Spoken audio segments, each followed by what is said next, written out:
Yes.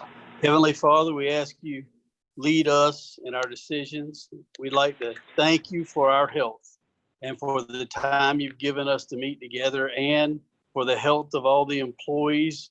We'd like to thank you for what you've led us to already. We ask your wisdom and discernment to find a way to meet all the needs of our committee and BCCMC and the Sheriff's Department. We thank you for the efforts that you've led us to already, and we look forward to everything you're going to do for us in the future. In your heavenly name, we give you the honor and the glory. Amen. Amen. Amen. We have a flag here. I'd still like to say pledge the flag, please. I pledge allegiance Allegiance to the flag of the United States of America, and to the republic for which it stands, one nation, nation, under under God, God, indivisible, indivisible, with liberty and liberty justice and for all. justice for all.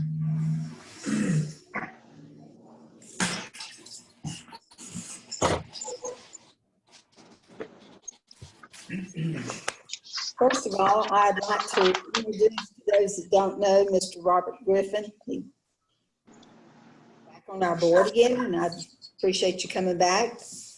And if you could make yourself known to where those that don't know you would know who you are. Glad to have you, Bobby. Thank you. I was on the board for a little while. I had to get off for job-related issues, but I'm back now. So. Thank you, Glad to sir. have you. Appreciate you coming back. Next on the agenda is the approval of the agenda. I hope when everyone's looked at it, is there any change to be on the agenda? I don't have the agenda in front of me right now. I can't really look and see exactly where it is. I have one thing, Ms. Sharon. If I know Mr. Copeland 30, so if we could shuffle my financial report and the insurance overview, that would be helpful. Is that agreeable with the board? Yeah, it's Yes. good. Mhm. Okay. Could I get that in form of a motion, please? I motion to put it on the board. Okay. We're going to take and move item number 7 before item number 6 then. Okay. Thank you. So I need a motion to approve the agenda as changes, please. I make a motion to approve. A second. Got a motion and a second, all in favor? Aye. I need on the consent agenda for March the 11th, the regular meeting that we had. Has everyone had a chance to look at the minutes?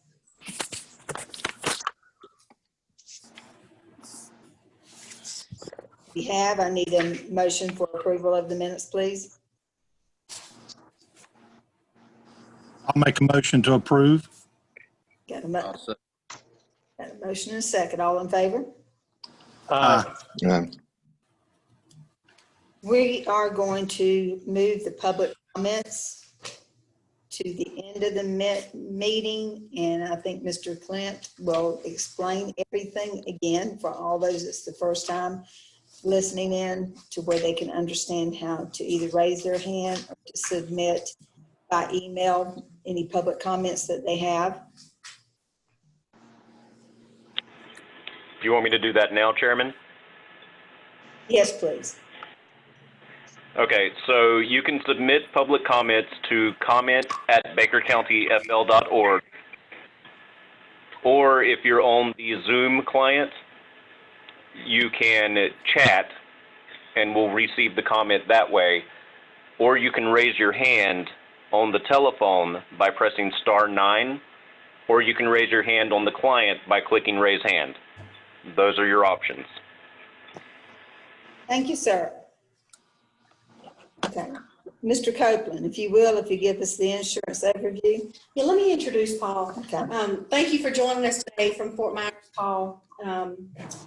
Paul is the business risk manager for McGriff Insurance Services. He specializes, of course, in commercial insurance. He's been with McGriff for 24 years and has had a relationship with BCCMC, or the former BCDC, since its inception. Our insurance brokers have been really helpful. And I've asked him to speak to you today about his role, McGriff's role, and give you a bit of history and ask for what we may. Paul? All right. Thank you, Tracy. Thank you to the board for having me on. So I wish I could be there in person and meet everyone. Unfortunately, COVID changed the game plan for a lot of people. So again, thank you for that introduction. So Paul Copeland with McGriff Insurance Services. A little background on myself. I've been there 24 years now, just celebrated 24 years. Started when I was 16, my sophomore year of high school in the mailroom, worked my way up the ranks, night school, into the position I'm in now. Great company, and they've been very good to me. So my relationship, as far as going back to BCDC, as I told Tracy knows, Glades Correctional was the one who actually brought me in because I had handled the insurance for Glades. And when you guys came around, I took care of it from literally the ground up. Builder's risk back in 2008, 7, so to current. So you guys are a high valued client of mine. So we pay extra attention and make sure everything's taken care of. As far as what McGriff does, McGriff, little overview there. McGriff is the 6th largest insurer in the country. And we have one of the largest institutional books of business in the country. We've been around for a long time. And as far as our roles go as risk managers, what we do is we gather all the info, underwriting info, specs on the property, specs on the liabilities. We market that out to multiple insurance companies. We're not pledged to any one carrier. Since I've been involved, we've probably marketed your account. We market it every year, shop it every year. But we've moved it at least 3 times to different carriers for one reason or another, whether it be price related, coverage related, better terms, broader coverage. We're not always, about the dollar. So it's more about what we get for that dollar. But overall, costs have been pretty steadfast. No major increases going back to 2009. So we have the traditional coverages for you guys, the general liability at $1 million per occurrence, $2 million aggregate. We have the excess liability, which is a $2 million limit. So technically, you'd have up to $3 million for any one claim. We also have the property policy, which is an excess now of $34 million with some tweaks we did over the past couple years. Somebody brought up a question about the hurricane deductible and it being at $795,000 for the year. It seems like a big number, and it is, but that's about a 2% deductible. Most companies offer anywhere between 3 to 5. So just imagine a 5% deductible at that. So we're more than doubling. So pushing almost $2 million. You do have an option to buy that down. There's a product called a win buyback policy. You could buy that down to say 1%. Premium can be hefty. So I would say, just a ballpark price to do something like that, to maybe knock it down to the $300,000-$400,000 range, would be about $50,000 to $75,000 additional every year. And we can look at that for you if that's something the board decides they want to go with. So we have the fidelity coverage, which is the bond for the board. That's for computer theft, fraud, wire transfer. So we have all that built in. That's been in place since inception. And we also have the boiler machinery coverage, which is kind of like a catch-all. So if it's not fire or wind or flood that damages the property of the facility, As long as it's not a routine break, a wear and tear, that policy picks up the coverage for any damage associated with that.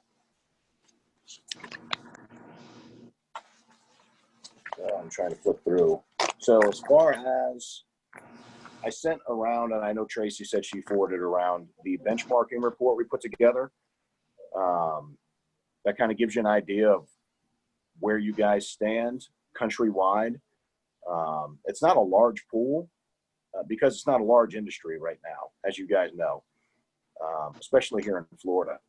So, and compare your facility here in Florida with a facility sitting in the Northeast or Midwest is apples and oranges because they don't have hurricanes. So the rates on property, which is the biggest variance you'll see in that benchmarking report, is strictly due to that. So to insure $34 million worth of property in Pennsylvania is probably about 50 cents on the dollar to what you pay here, if not less. So there's a substantial difference just because of where we live and where we do business. I believe there was also a question on the property as far as the 30 days, which are kind of fringe coverages. I don't know what specifically that mentioned, what that was related to. If that was related to the business. Does anybody know what they were referencing when they mentioned the 30 days?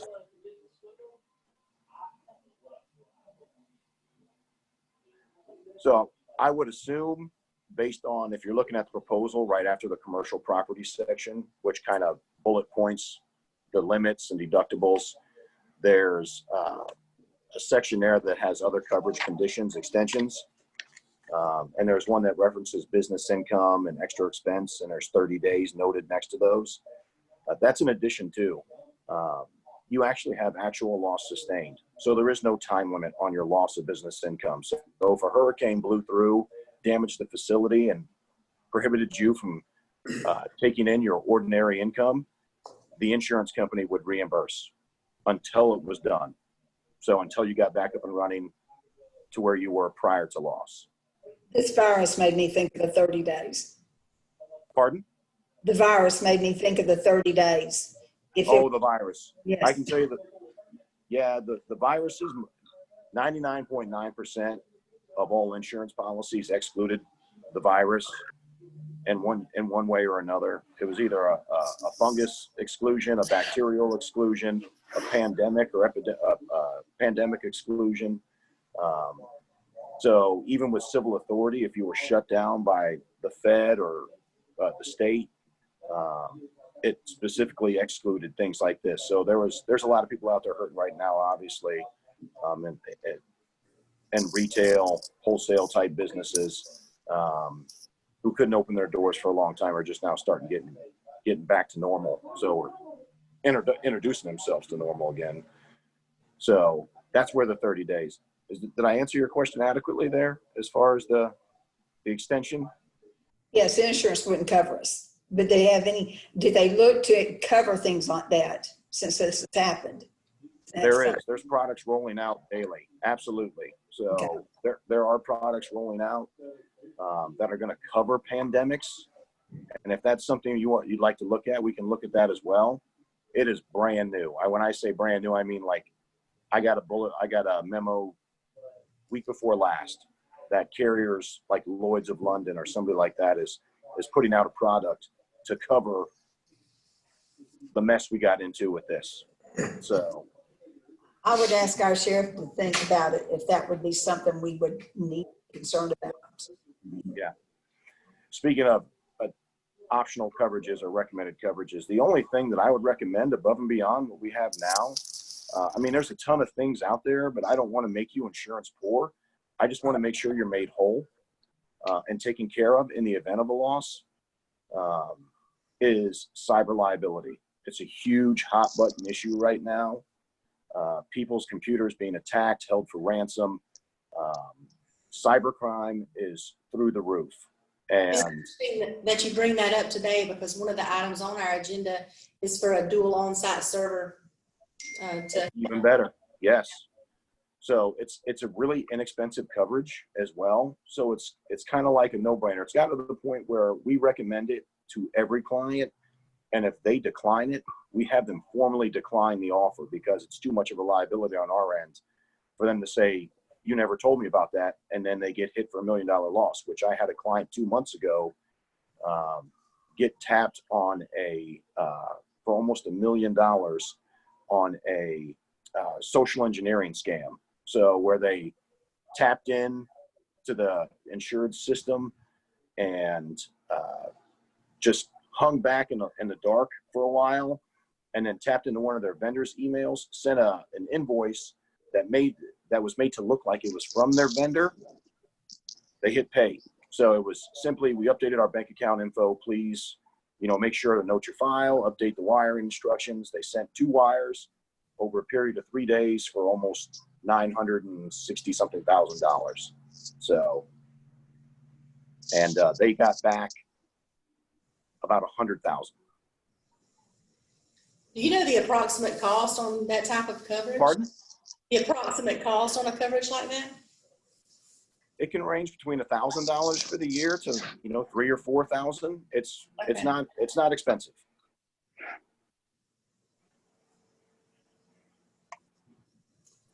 I'd like you to try to bring us back a proposal on that, please. Bring back a proposal on it, please. Oh, absolutely. I can send Tracy the application we need, and then just fire that back to me, and it takes a day or 2 tops. So we'll put that together for you. That's the board on that. What do you think? I would be in favor of it simply because we have issues in the industry I work in all the time. I work in the financial industry, and we are constantly having issues with people trying to attack our servers and stuff like that. So I think it's a valuable thing to look into. Yeah, we definitely need to look at it. Absolutely. I'd be in favor of looking at it also.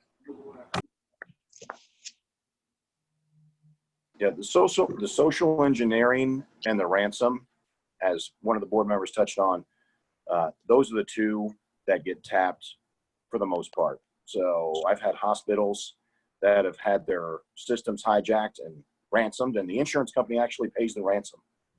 So they pay the ransom. So the hackers know it. That's why they continue to do it, and rates will continue to go up. But as of right now, it's still a fairly inexpensive product. Sounds good. Any more So questions? is there any other questions that I could address for the board? I apologize. I know I appreciate you guys bumping me up in the agenda. It's my daughter's graduation, and it's a drive-through graduation, so I got to head to school and get her driven through her ceremony. So,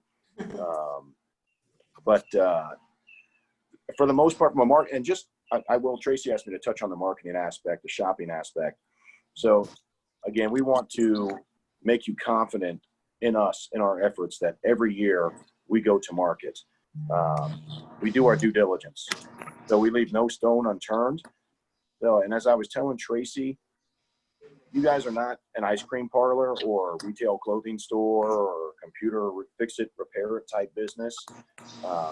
So there's not, 30 or 40 different companies out there willing to offer terms or quote your risk. There's probably about 5 to 7 that will look at it every year and compete every year on your account.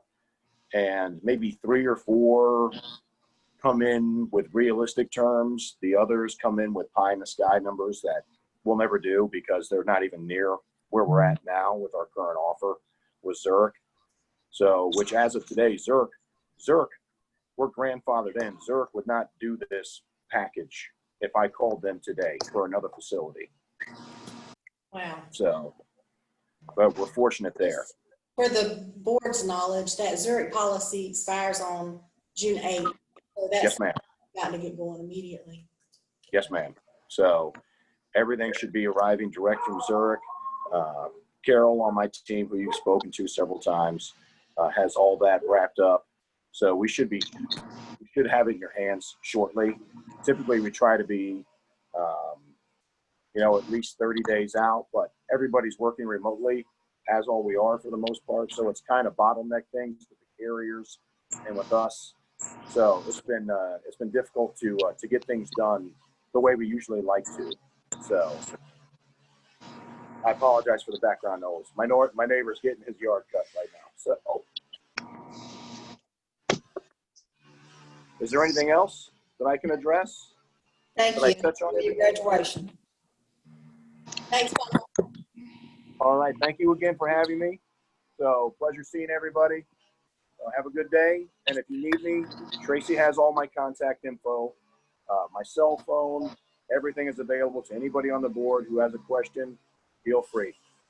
Thank you, Paul. Thank you. Congratulations. Have a good day. Thank you.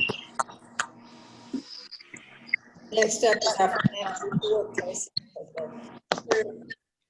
So we're looking at the month of April. I sent out March financial report via email. We started the month with total cash of $5.1 million. We only received revenue last month of about $653,000. The reason is there was an issue with ICE in their billing department. And once we got with them and talked to them about the fact that we had not received payment, they did come and we received both we were owed for and the 5 months billing at one time. So during the first week of May, ICE.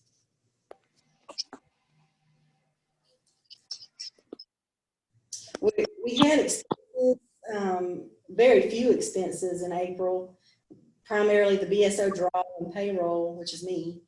It totaled $834,000. We also had our regular debt service of $167,898.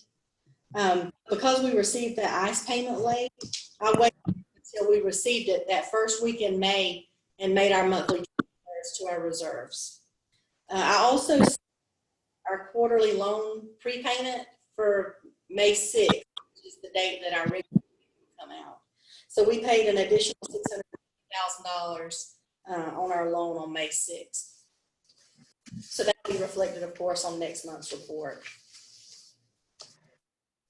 I show the reserve balances on the following page of my report, but it's going to be as what we had in March because of me transferring everything the first week of May.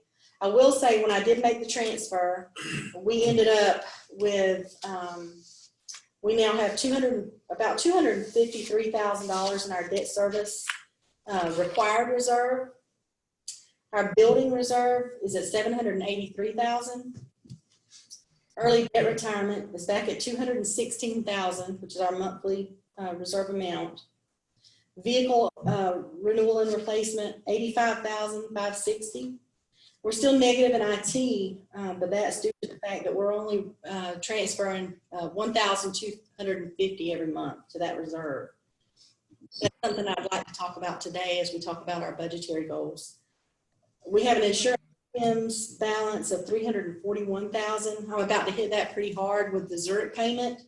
I want to say that's, I just had it up, but it's about $150,000. It's one of the largest, of course.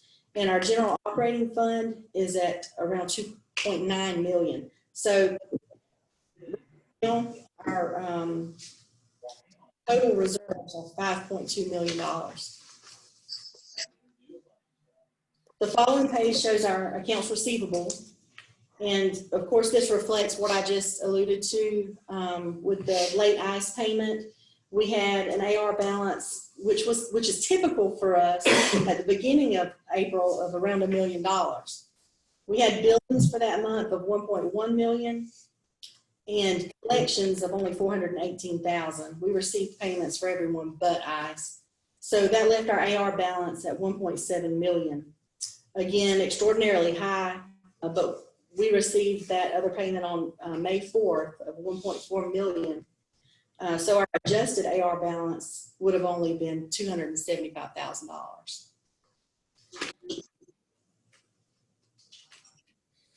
As far as federal inmate counts, we did have low month for April. March, we were at 375 on average.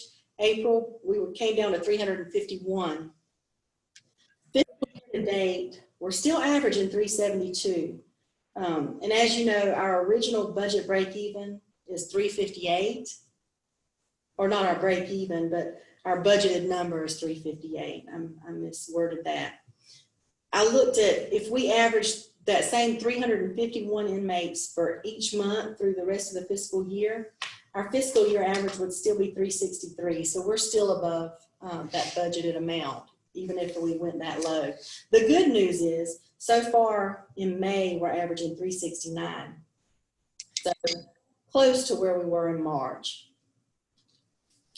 I'd also like to report that for the first 6 months of this fiscal year, the corrections budget provided by BSO is right on target. In fact, it's a little lower than the budgeted amount.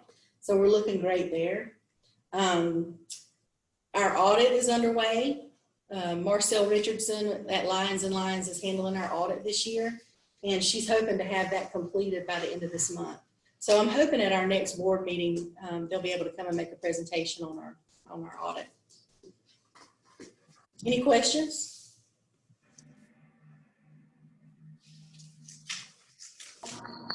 No.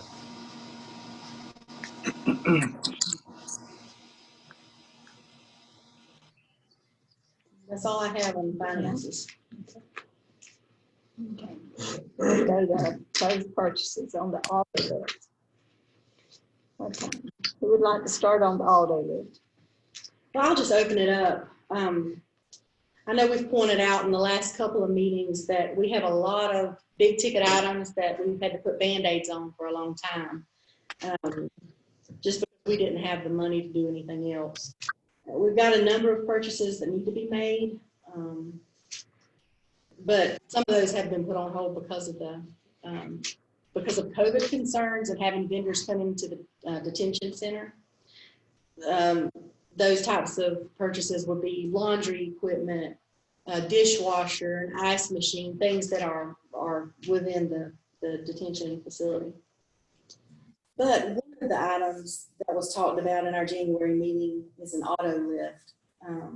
We've currently got 2 lifts back there in the vehicle maintenance department, and one of those is broken and is causing vehicles to lean when they're lifted. BSO staff requested quotes from several vendors on this. Originally, we thought we were just replacing the lift with a similar model. So as you'll see in the quotes, most of these are 14,000 pound capacity lift. One of the vendors started asking some questions. We were able to talk with the vehicle maintenance staff and realize that we may need something a little better, a little stronger than that 14,000 pound capacity due to our transport vans. They've been using these lifts on the vans, but it's not an optimal situation. It's kind of dangerous because of the weight. The vendor that was asking those questions was the Worth vendor. And unlike the others, that lift is 18,000 pound capacity. It's American made, and it's also slightly cheaper than the other lifts. So we didn't go back and get updated quotes from the other vendors because they're already higher than this higher quality lift on a lesser product. So BSO staff recommends the Worth 18,000 pound capacity 4-post lift. Discussion by anyone? Madam Say that Chair, again, please. I did go through the facility back there, and that's a dangerous situation back there waiting. So yeah, it is something that needs to be handled. I also inquired about that, about the lift, and it's not just a necessity in one regard, it's a safety item, and I believe we would be opening ourselves up in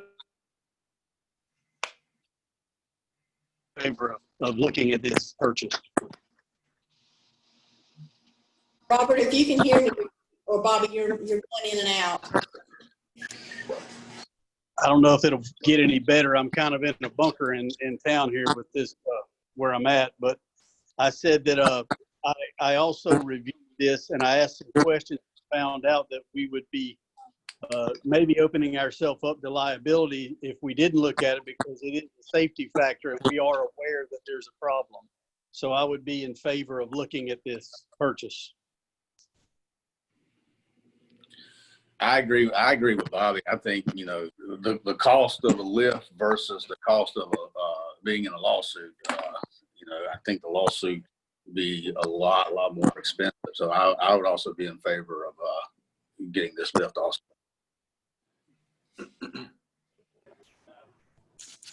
One thing also, does this quote from Worth, I'm looking through here, I was trying to find where it did dismantle. Does it dismantle the existing lift?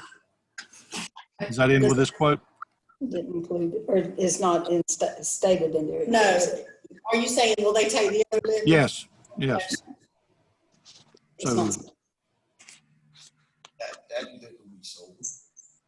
Yeah, but we were talking about maybe putting that on, what's the website? To go deals. The Gun Deals auction and selling. Somebody come dismantle it and take it away. okay. But I didn't reduce the price based on any sale at this point. The cost of the lift is $12,785 installed. Yeah. Just if you guys don't mind me butting in here just a little bit, liability and litigation costs have been mentioned, and I just want to clarify, as somebody who has done defense litigation, there's two factors to that, and these are just economic factors. These aren't the actual the stress and the bad publicity of going through a lawsuit, which does have a value as well. But I tell my clients, you can't go through a moderately complex litigation for less than $40,000 to $60,000 beginning to end.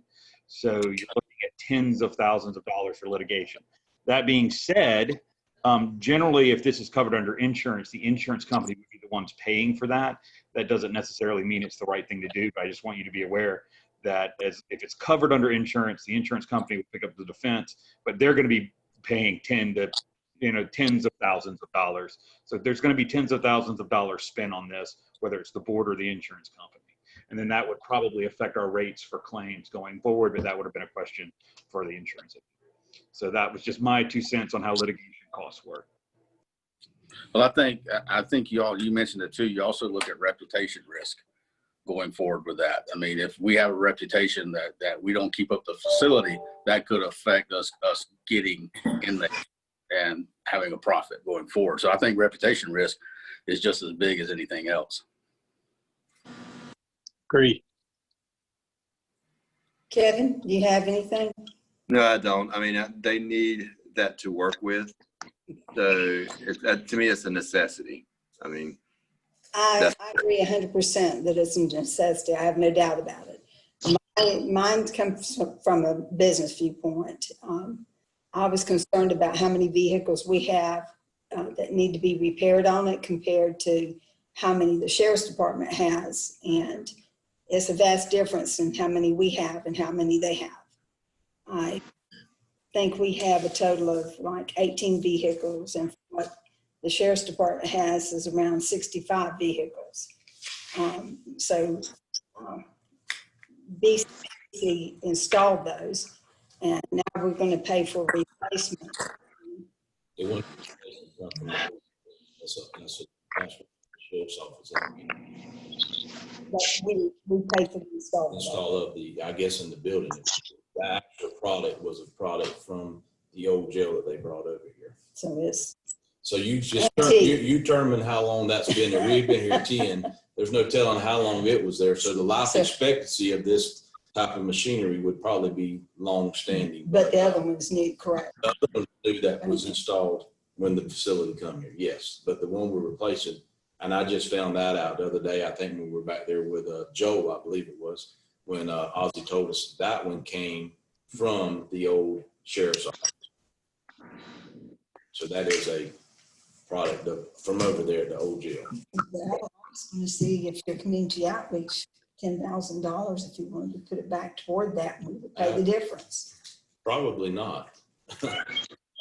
There was one thing I would like to point out on that. I know that the number of vehicles is, but it's 3 times. true. We have the transport van, not BSO. It's the vans that need. It's the vans that needs the extra capacity. We can lift our vehicles with other, if you just want to say, that. You Yeah, need the bigger capacity for your transport. It's not for our vehicle. we can't lift the vans on the one that's in there right now, the one that was installed by y'all, whether it was installed spacing or whatever. But the one we're getting now is for the weight. It'd be for transportation vans itself. So we need to start charging now for the usage. And we need to start charging you for Aussie. We can for Aussie. We pay. We don't pay, according to y'all, we have a person. But we only have actually for usage, we only have 15 vehicles. Hey, you got a lot of vehicles. You're not even vehicles to use. We're not gonna get into this. We're not gonna get into That was this. my point exactly. We're not getting into this. We're not gonna get into this. This is a board decision. I'm board to make a decision on it, and then we'll move forward after the behind it. I'm just trying to save us some money because we got big ticket items coming up, looking at your capital outlay. You wasting time. And this is the- your arguments. This is the third thing on your capital outlay, on your second medium priority, is what I'm thinking about. The medium priority became a high priority. I'm not disagreeing, but I'm just saying we've got other priorities, and so I'm trying to save money, and it was. We're all trying to save money. We've been doing that for 3 years. But anyway, that's a board decision on what you want to do with the lift, and we'll make it after y'all make y'all's decision. I'll go with the way of the board now. Just bring up another perspective that I agree. it's, 3-to-1 vehicles. Purchasing it so we can put transportation vans on it. I don't have patrol cars that need a specialized lift. I need a specialized lift for the vans. And we're making money. And you're making money off of the vans transporting detainees. May I make a suggestion, if I may? There's an old saying to this, and it is, a man should not have to argue for the tools to do the job, especially when he's making you money. I believe in the best interest of the BCCMC would be to have the correct tools for the job, if we could. And I feel like we have the opportunity to do that, and I think we should.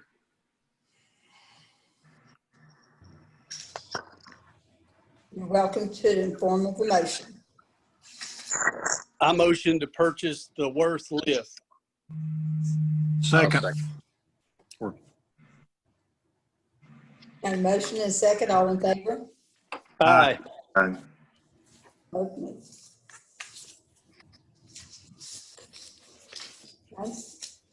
the second proposed purchase is an IT backup server. Last year, BSO, along with one of the members, Mark Broughton, developed a 3-phase process to update what was an old failing IT system, as I understand it. Phase 1 was a storage and email solution. It had a 5-year solution for the server and storage. Phase 2 included a network switch upgrade and a managed firewall. Both of those phases have been handled. Phase 3, the final phase, was to address the backup and disaster recovery, as we were talking about with Paul earlier. And so this is something that was up at that time, but what they were wanting to do, which is probably the optimal way to go, is to have a cloud backup system. But the cost was extremely high at $239,000. So it, of course, gave everybody some pause. And BSO started looking at a different way to handle it. And Major Cruz had some conversations with VTech, our IT vendor, and they came up with an option to have a dual on-site backup. And they said the only way we could do that is if we were, if we felt okay with the fact that the whole complex wouldn't be destroyed by fire or natural disaster at once. Knowing that we have some completely detached buildings, they felt like that was, and that are yards away from the building, they felt like that was a viable option. So Major Cruz asked them for a proposal to accomplish the dual on-site server, and they came back to us with a proposal. It covers all necessary hardware, software, installation, and 5-year hardware and software warranties and support at a total cost of $51,387.12. Now, BCCMC would be responsible for half of that cost because we share the IT infrastructure with BSO. Now, with phase 2, we paid the full amount so that BSO wouldn't have to enter into any type of a lease due to their budget constraints. We paid the full amount, and they are going to pay us back over time, which we have included in our budget. I recommend that the board vote to expend $51,387.12 to VTech for the implementation of phase 3. And that's coming out of our general. Well, it would have to. Yeah, because we're short in our IT. We're already negative in our IT. But like I said, this is the final phase of that huge upgrade process. Do we know a location of where that's going and how far it is from the primary server group already? I don't want to say it for the public to hear. I would be glad to tell you privately. Well, we have a location. But it is yards away, and okay. It's already wired and ready to go. Okay. I did tour the location of where it's going to be, and it's pretty secure, and a great structure too, Bobby. Okay, that was my main concern is where it was going to be at, and it was secured.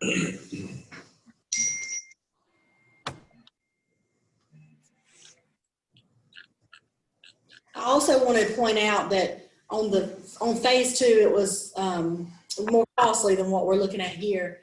BSO it was approved during the meeting that BSO would pay us back over a 5-year period. So I'm going to be invoicing BSO toward the end of this fiscal year because it's only about $6,500 a year to do so for their half of the cost.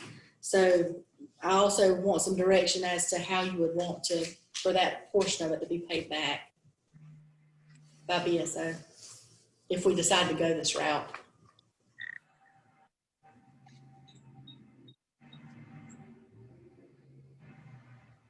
So you're saying basically that the sheriff's office will pay us half of this over a period of time?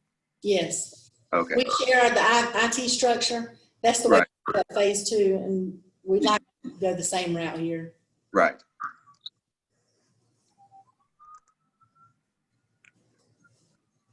So your question was, Tracy, how would we like them to pay us back? Is that your question? Yes. Do we want to handle it the same payback period as we're doing for phase 2? Or how do we want to handle it? Or in my opinion, we could also just put the full amount in their budget for this year. I mean, that's up to you guys. In my opinion, that for consistency, I would keep it the same.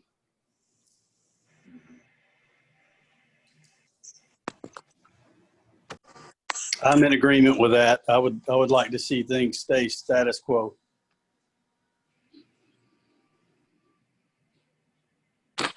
Fine.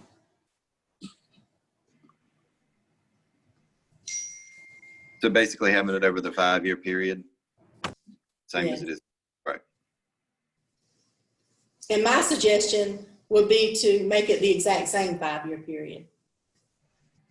In other words, they'd have 4 left. Right. Okay, so it'll be a 4-year period. Our portion of this is about 25,000. Is that right? Yes. So I'm good with that if that's agreeable with the board. They only have 4 years left because they had 1 year. Yeah, so both portions, phase 2 and 3 would be paid off at the same time. Exactly. Right. Yeah, I'm fine with that. I think it just made things cleaner. Right, Yes. yeah. I'm good with that also. But we have to decide whether we're gonna do it or not first. We're gonna have to take our part out of our reserves to pay it, or our general funds to pay it, because we do not have money in our IT fund.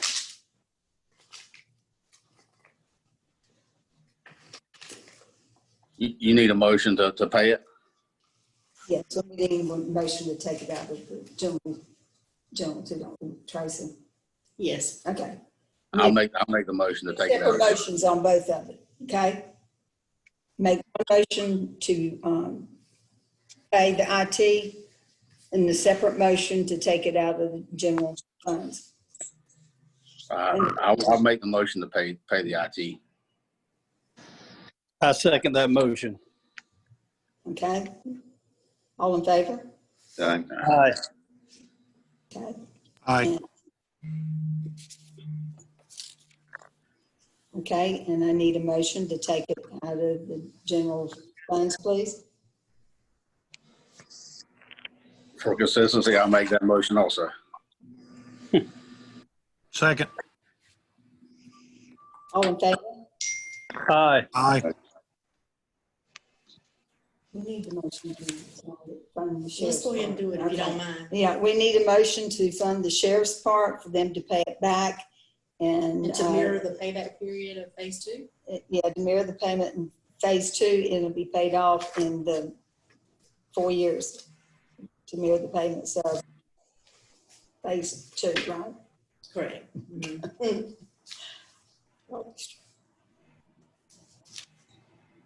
Motion. Got a motion. I second. Got a motion and a second. All in favor? Aye. Aye. Is that everybody?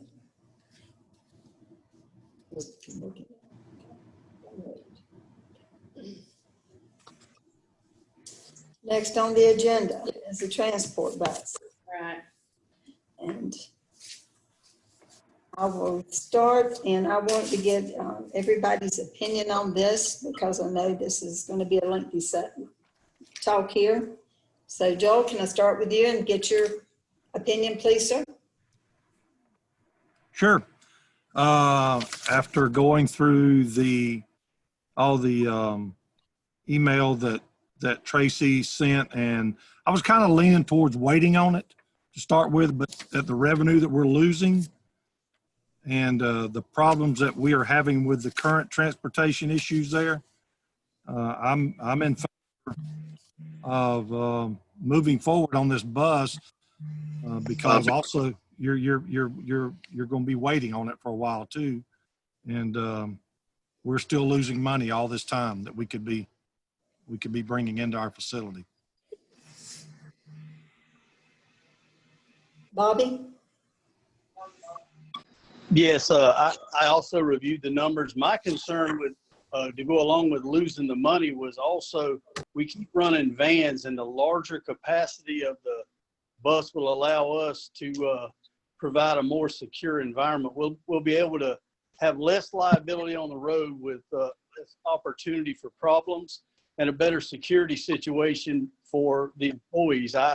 I don't see why we should wait on this. This is an important purchase that is going to make us money in the long run. Kevin?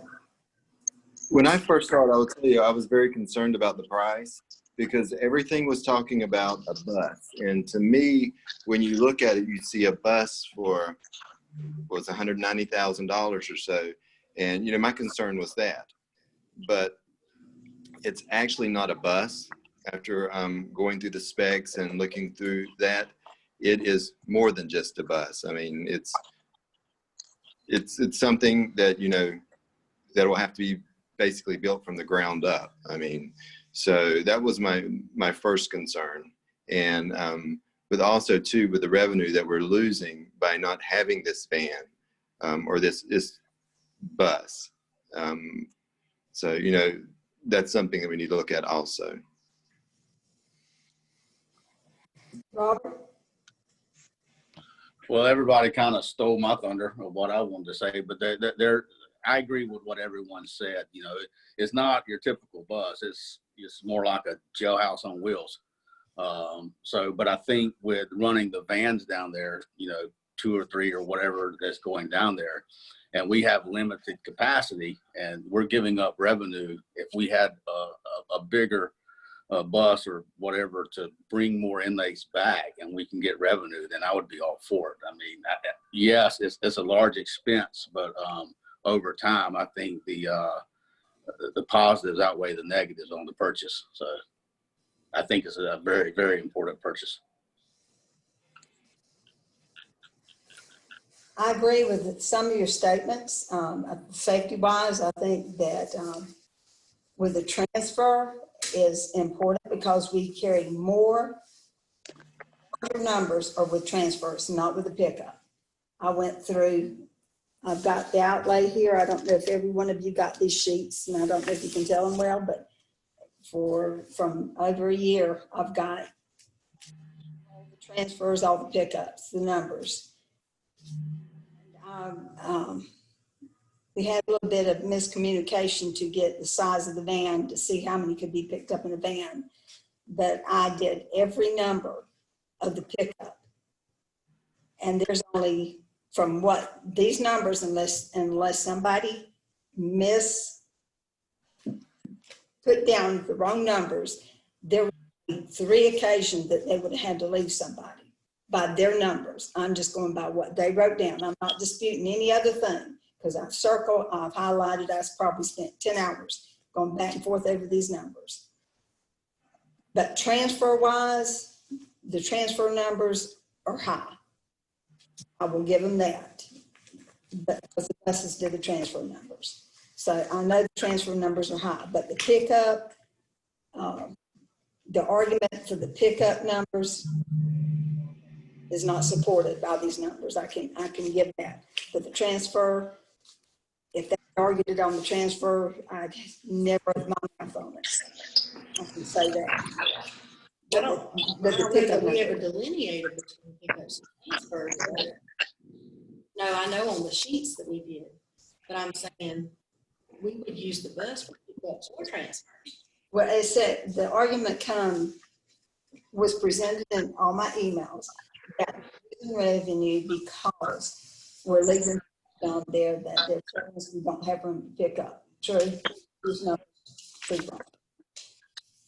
I can answer that. But and I'm not disputing anything. I don't want to cause an argument. I'm saying transfers is 100% would cause you to need to purchase it.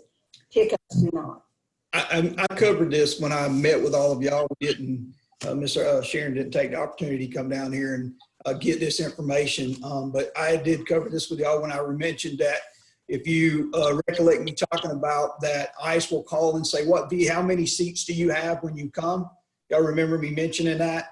So when we go down with the vans, we say how many seats we got. Well, then they're basically trying to say, well, what seats we have. Whereas if we had the bus, then we would say we got this many more seats, so we're not pinned into that situation. So they're already trying to figure out what they're going to do with inmates before they get there based on seating capacity. A lot of that has to do with property as well. So that was one of the things that mentioned there. It's those things that you can't even track, right? Because we're not asking them how many are this when you get down there. You say, well, you only have this. I got this many here, so you go back and what you see. They're calling what we're coming with because they know we don't have the buses anymore. That was my question to start with. Are we giving away opportunities that aren't listed? That was my biggest question. I believe we are. Absolutely. Well, that's why I'd ask if anybody thought, but a bus and a van went to the same location, same day. Miss Sharon, they there to transport inmates back and forth, right? They don't have time to go in there and count people they don't have. They got to worry about the people they got. No, I'm just saying they could just mark on there. They asked us, could we put this document that they were asked would have helped in something like this, because it would surely make a difference if we need to buy another one next year. my viewpoint, when we're trying to part with money, a lot on our part. Just if you were, we were coming to you asking for money, it would help if we could document things the same way. But I'm just saying for the money I got here, and I understand what you're saying. I heard the same before from somebody, and I looked at this from your documentation to see. I saw the transfer. And I'm saying, if you could carry down 35, why can't you pick up 35 coming back? If you can carry down If I got a bus, I can. some of the vans, 28. Well, that's the problem. You load, how many vans does it take to do that? It doesn't document the number of vans. I'm just saying, I'm going by this. I spent, It does document the number of vans. Let me ask this question, and Sheriff or Major or somebody can answer that. On average, what's the life expectancy versus the van versus the bus? To me, running those vans down, however many times we run them down, to me, they would wear out a lot quicker than a bus. That's correct. That is correct. I mean, so you're looking at the cost of replacing those vans every few years versus having a bus that could get you, double the life expectancy out of it. I actually ran the numbers on this. You could go through 3 vans every 3 years and still not catch up to the bus. And the bus has a 10-year life expectancy, has around 1 million mile life expectancy on the engine. 600,000 miles before they do what's called a top job, redo the valves, and they can run it another 400,000. Not to mention you're not paying overtime for extra personnel because you have to have so many people on each van, and then you've got to pay the maintenance on all those vans over the years. It's not even close. Yeah, so just on the life expectancy of it, the cost of the bus would be better to me than replacing the vans every 3 years. Yes. I don't disagree with anything you're saying. I only brought to the attention the numbers here. Like I said, I think bus is a great idea based strictly on the transfers. The transfers alone would be that, but the pickups is what the sale was. Well, that sale was based on what I was saying, and maybe it's weird with it, but I'm looking at the same information I'm looking at, and I showed let's see, June of 2019 to April 15th of this year, there were 20 different occasions where we took multiple vehicles to the Orlando hub on the same day, same time. They were transporting an average of 24 people. So I don't know, when you say there were just a few, I don't know where that's coming from.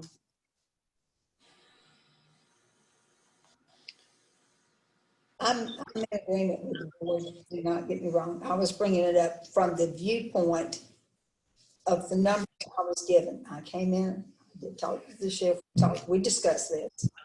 So, I'm trying to get everything together. I'm well aware the diesel is going to last a lot longer than the vans. But I'm trying to bring up other viewpoints where we can make sure we've thought about this. I was disappointed that we didn't get a second bid in until last Monday. But, things happen. I understand, but I was disappointed in that. Third bid, I understood. He sent us out the explanation on the third bid.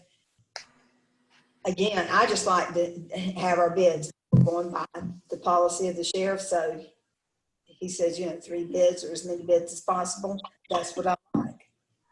And as our board, I'd hope for large ticket items, particularly, to get bids. It's kind of hard to make good judgment calls on things if we don't have our bids in. But if you're satisfied with this and this is what you want to do, put it up in a motion.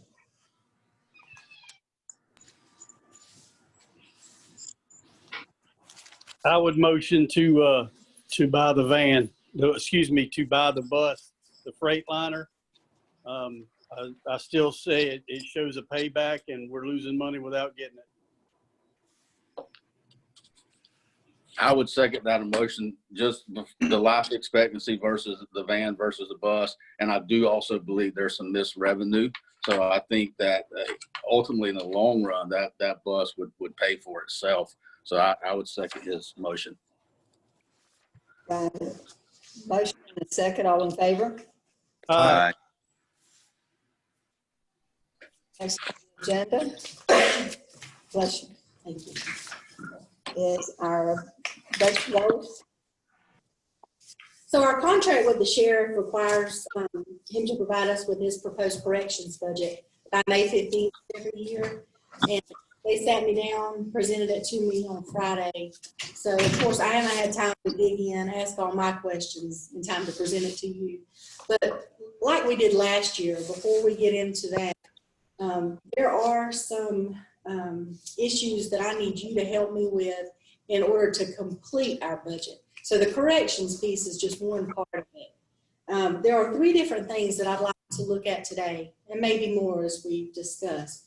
The first is with respect to our revenue.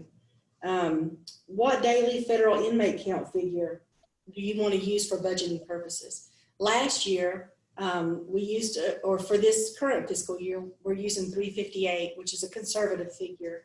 But I think from a financial perspective, it has gone well for what we wanted to do. We haven't had to worry about falling, below that figure. So I feel good about that. The second thing is I want to reaffirm the board's commitment to the reserves process that was established before I ever came on board. And discuss any changes that you want to make to that, whether it has, whether it's a process overall or whether you want to add some type of a reserve, take some type of reserve away, change, talk about changing the amounts of those contributions. Third, I'd like to discuss the approach that you would want to take to budget for things that are unexpected. The example that was thrown out last year, I'll throw it out again, and I provide an example here, is if the county decides to do raises across the board, are we going to fund those raises for the detention center employees? Or are we going to ask the county to fund them? So again, that's just an example. The one thing I didn't put on here, but we also need to at least begin to discuss, is whether we're going to keep or propose to keep the inmate housing costs the same as it has been the past 3 years at $2.8 million. So if you don't mind, I'd like to start talking about the federal inmate count, what you guys want to use in order to budget our revenue. I gave you some figures in your agenda packet, which shows the average daily populations on a federal level for the past 3 years. I only included 3 years because once Sheriff Roden came into office, it changed dramatically. And so we were at about 370 on average for the past 3 years. Fiscal year to date, we're at 372 right now. I provided a chart on the second page of the budgetary goals, and it shows the monthly average federal population. And as you can see, despite any ups and downs, the overall is very stable.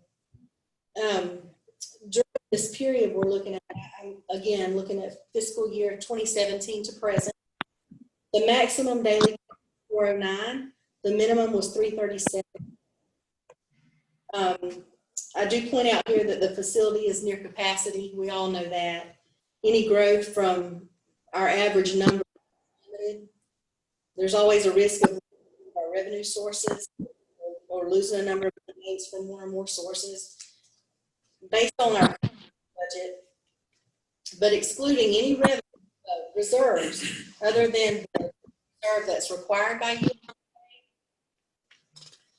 and also excluding prepayments on the USDA loan.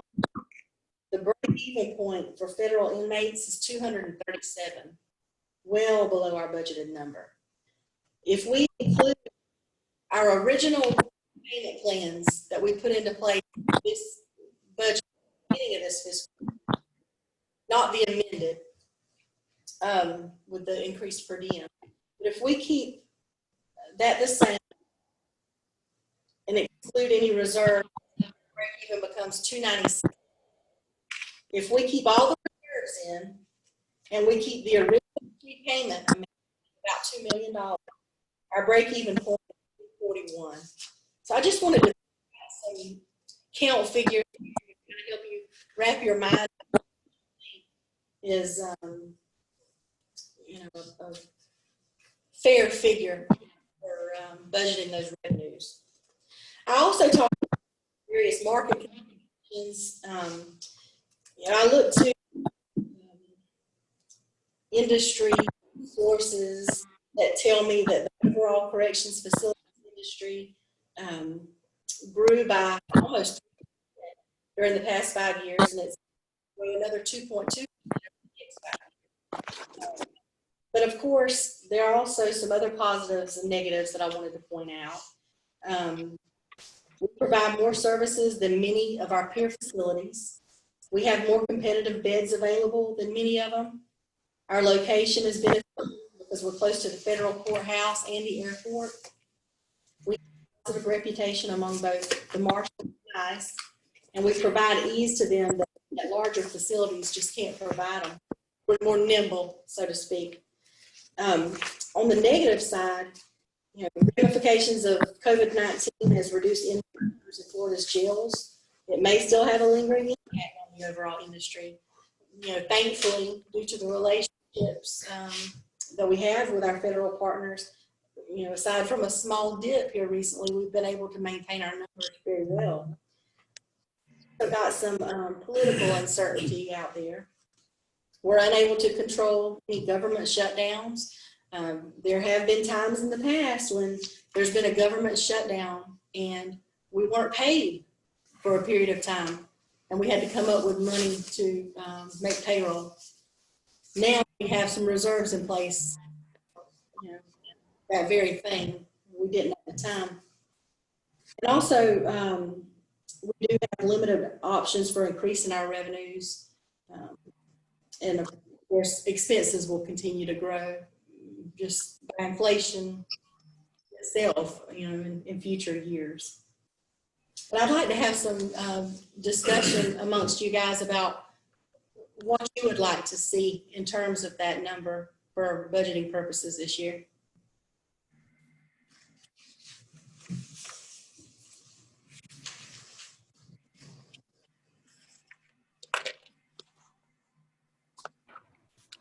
I think we still need to remain conservative. We gotta hope for the best, but prepare for the worst a little bit. We don't know what the political atmosphere is going to bring us down the road. I don't know. I feel like the number that we have currently is, I think it's sufficient. If we want to consider dropping it 1 or 2 or whatever you guys think, I believe that staying with the number that we have may be where I would lean towards. The 368 number.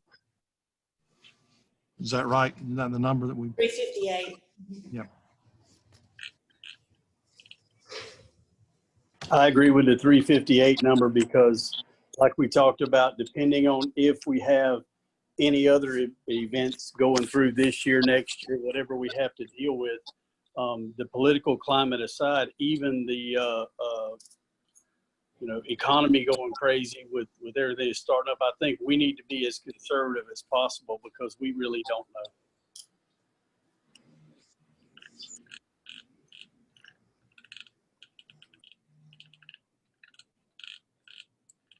Kevin? I would agree with that. And also too, within the next few months, we're not sure what's going to happen. I mean, with the COVID-19. So, the more conservative numbers, I think, would work a lot better, just to prepare us. I agree with the other board members. I think we've been doing good being conservative this past year, last few years. I think we should keep that up. I'd actually written down 355 when she said that, just because I'm more comfortable with a low number. Mm-hmm. So, the same page, which is good. Right. Yeah, that's very helpful. Thank you. Mm-hmm. The second issue is the reserves process. I gave you earlier, if you go to the next page of the memo, show how we're funding those reserves currently. You know, on a monthly basis, I'm pushing over close to $350,000 to fund the various reserves. I mean, we've pushed that early debt retirement reserve to almost $217,000, and I'm excited to know that loan is being paid off at that rate. On an annual basis, that equates to almost $4.2 million in reserves. Now, what I do want to say is that, you know, as I talked about earlier, we've got a number of ticket items that we've got to take care of. So we need to keep that in mind. I mean, not only the things that I brought up earlier, but we've got to deal with the skylights and the pods. We've got to deal with the flooring in the kitchen. We've got to deal with a roof maintenance program, which I'm in the process of talking to a roofer about now, just to get us started and try to develop a scope of work there to bring to you guys. So in addition to that, I have spent a lot of time looking at all of our big ticket assets. I'm trying to estimate their useful lives by talking with various department heads. And if I look at just the cost to replace what's already at the end of their useful lives, we could spend $650,000 a year for the next 5 years just replacing those things if they all just went kaput at one time, you know. Please keep that in mind. I still don't know what it's going to cost to replace the roof. That's something that's huge, and that's not a part of my analysis. So just be mindful of those things as you think the reserves process.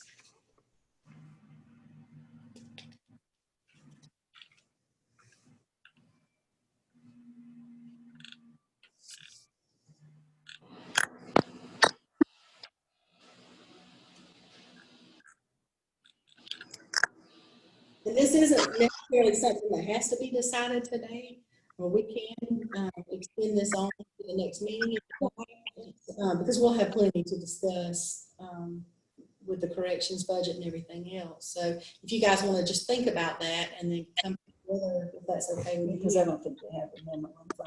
Me personally, I'd like to think about it, review some figures, and think about how for these reserves, if we need to increase any of them or kind of leave them as. I wouldn't want to make that decision today. No, Yeah. I would agree 100% with that. Same with me. Okay. Again, just to think about. Under expense growth, gave the example of a 3% increase in salaries, just because that's something that's happened in the past couple of years. And We don't look forward to this year, so we hopefully will not. I don't know. Yeah, I don't know. I don't know what they're planning on I don't think doing. it'll happen this year. Do you, Sharon? Yeah, I don't think it'll happen this year because the state's cutting so much. I don't think. The cuts. All categories. But I agree, but I don't think it's going to happen. I did run the numbers though, and just based on current salaries, as it'll be an impact of about 150. Last year, the board chose to fund those that salary increase, by the way. Maybe it'd be negative to just listen, and Tallahassee is not singing good songs right now at all. But I guess my overall question to you guys is, with this or any other unexpected expense growth, what would you want to do to adjust, to address it, to adjust? Would we adjust our loan prepayments? Would we, use general operating reserve money? Where do you want to see that figure? Some things that I want you to be mindful of as we go through the next couple of months. Tell me some direction as things start to happen.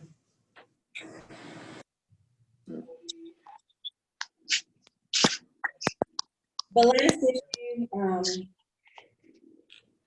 that I need you to think about is whether you want to keep the cost to the county for housing the county inmates the same at $2.8 million. Just to kind of do something to chew on. The average county inmate count is about 126 inmates. If I multiply that by 365 and our current per diem rate for federal inmates of $92.50, that would be $2.25 million. So that's quite a discount. What was that number again, Tracy? You broke up. 4.25 million. So it's a 34% discount that they're paying currently from the federal partners. They're paying about $51 a day versus $92.50. And as a reminder, prior to Sheriff Roden taking office, the county did pay about $4 million a year. That was reduced to 2.8 in 2017, and it's remained.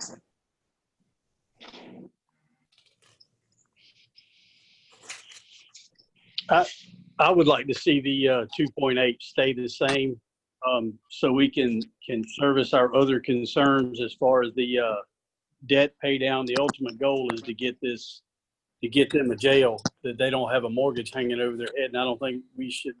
We're already giving them an extremely good rate for what they're getting. For my part, I would like to keep it the same. I would be okay with that also. I would also.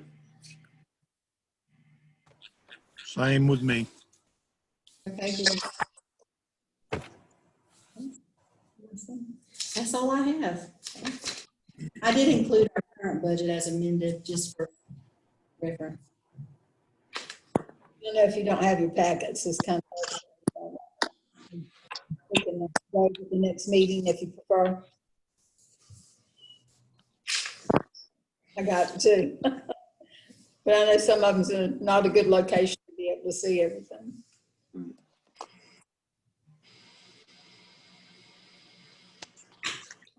Yes, sir. I'll take just a few minutes. I want to say this. I want to say thank you first for listening to what we got here. We got a big operation here. I know all of you know that. Since I've been here for 3 years, I hope we have demonstrated from my team down, we are here to do what's right, to save money for the facility, go ahead. Save money in ways we can save money, and also get the revenue coming into this facility so that we can have the revenue to do things that we need. When we do big ticket items like this transportation bus that we got, we don't take that lightly. And big ticket items like that, we take very seriously. We do our due diligence, we do our homework, and we try to get the best product.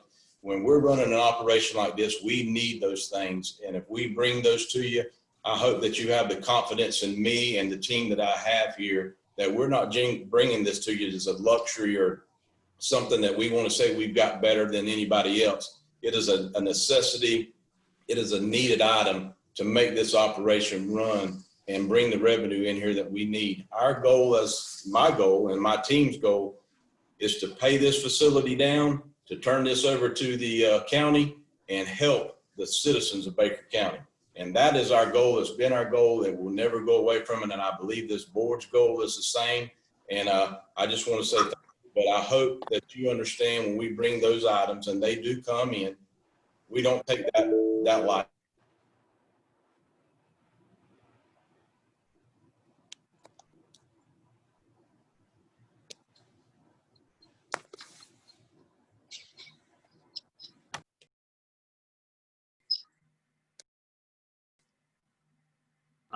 I'm worried we just lost the sheriff. Does anybody else have him? No, I think We've lost them. I mean, I was hoping that we get the meeting done with, but not like that.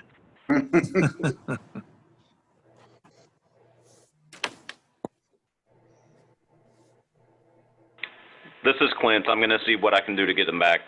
Great. Thank you, Clint.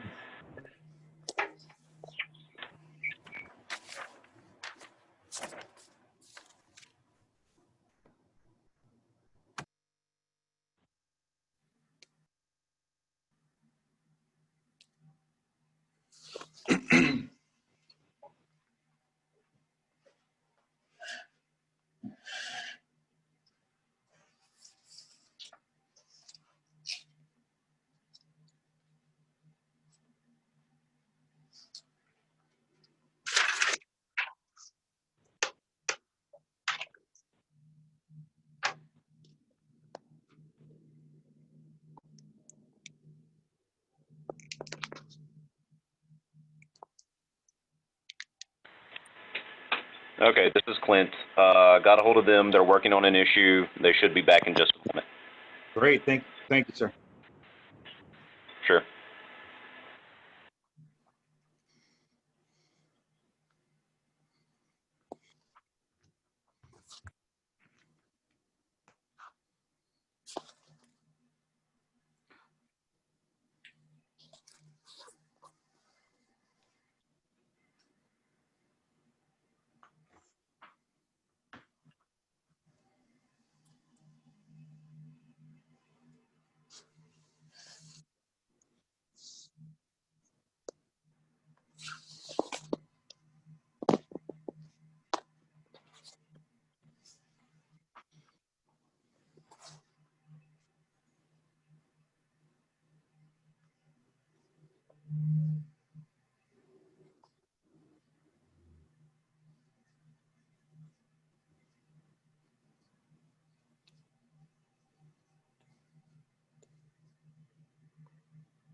Hey, guys, I'm going to have to bow out right now. I'm sorry. I got some things I got to collect at work.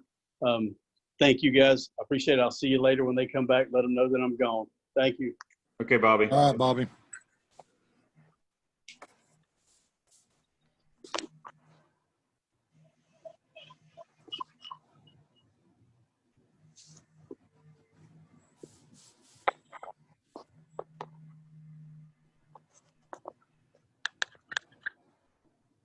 There it is. Can you hear us? Oh, we can hear you. I can't see you, but we can hear you. Okay, we're gonna have to go audio only for the rest of the meeting. Fine. I want to let you know that Bobby had to sign off. Okay, He is no longer here, but he wanted to just let you know that he was he had an issue pop up at work, and he was got to collect something. So okay, thank you. Well, let me go with the board comments. Kevin, you got comments, please? no, I don't have any comments at this time. Okay. Joel? No, just glad to have Bobby on with us. Welcome again. Okay, Robert, what about you? No, I just glad to be back on and looking forward to working with everybody, but nothing other than that. And Billy, do you have anything for us? I do not have anything for you at the moment. I do think that it was sent out, and I'm still reviewing the complaint that was served. It so far appears to me that it is nothing for the board to be concerned about. If that changes, I'll be contacting each of you. We may have to set up a special workshop. My understanding is, and I'll double check that before this happens, that anything in that workshop would be confidential, and therefore it would not be a public workshop because this is an ongoing litigation. We may have to record it so that in the event after the litigation is completed, that those recordings, it's no longer a pending litigation, and those recordings may then be public, but I'm not quite sure about that. Attorney-client privilege in the Sunshine Law is just a little bit of a complex area, but you are entitled to honest and blunt advice of counsel, and so that's why we kind of allow that those types of things to kind of still be exempt from the Sunshine Law. Attorney-client privilege is such a fundamental right in our legal system. But if that becomes an issue, I'll let everybody know what the rules are. I'll probably put out a memo to that effect, and if anybody has any questions, they can contact me. Billy, I'm assuming the BCDC has been formally dissolved at this point for sure? Yes, that is my understanding, yes. I will double, triple check, but yes, that should have been done months ago. Thank you. My understanding it was done was a couple months ago, before COVID ever hit. I've asked Tracy, or talked to her about on our agenda that we have a list of projects that need to be complete and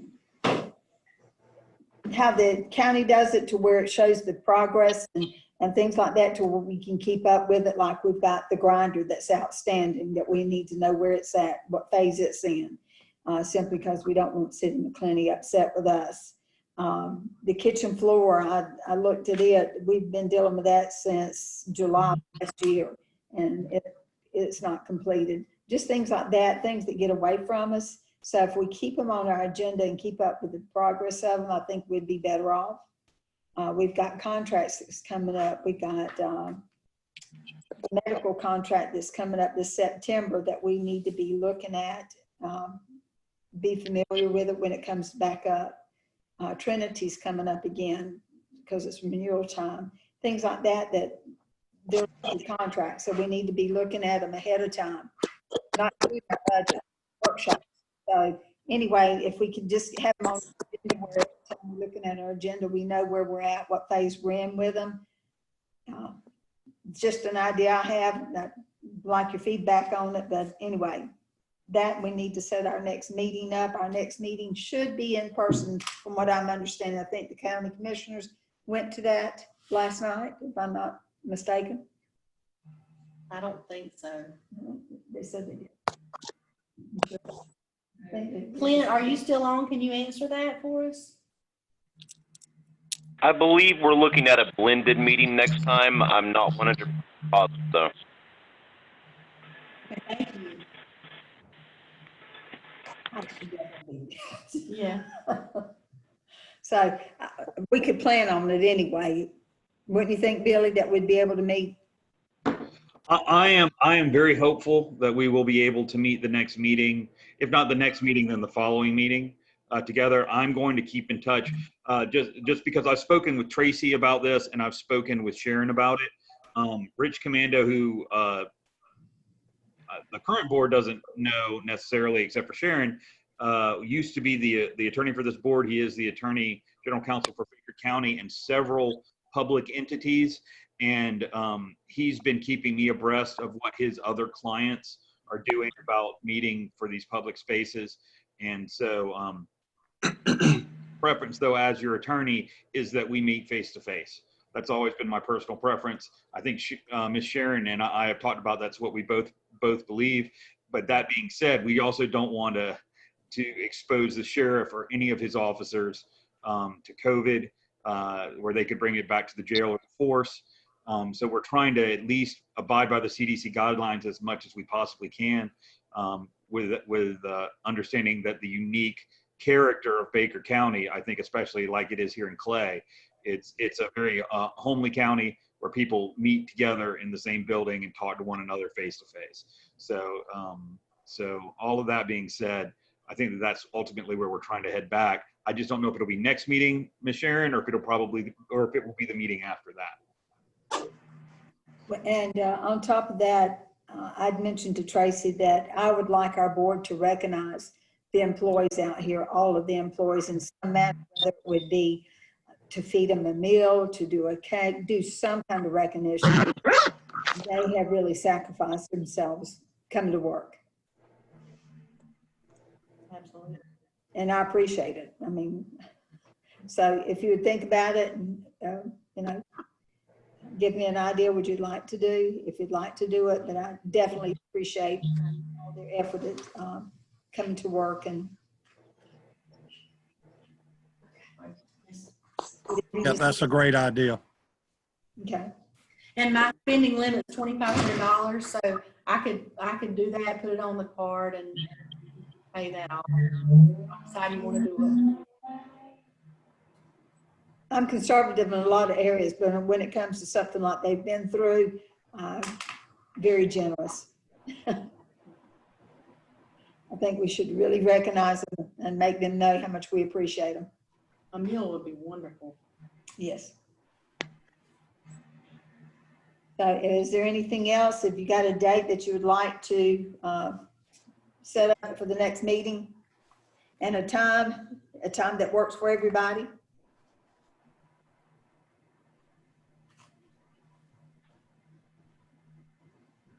I would like to go to monthly meetings if that's okay with you, since we're in the budget process, so. Mhm.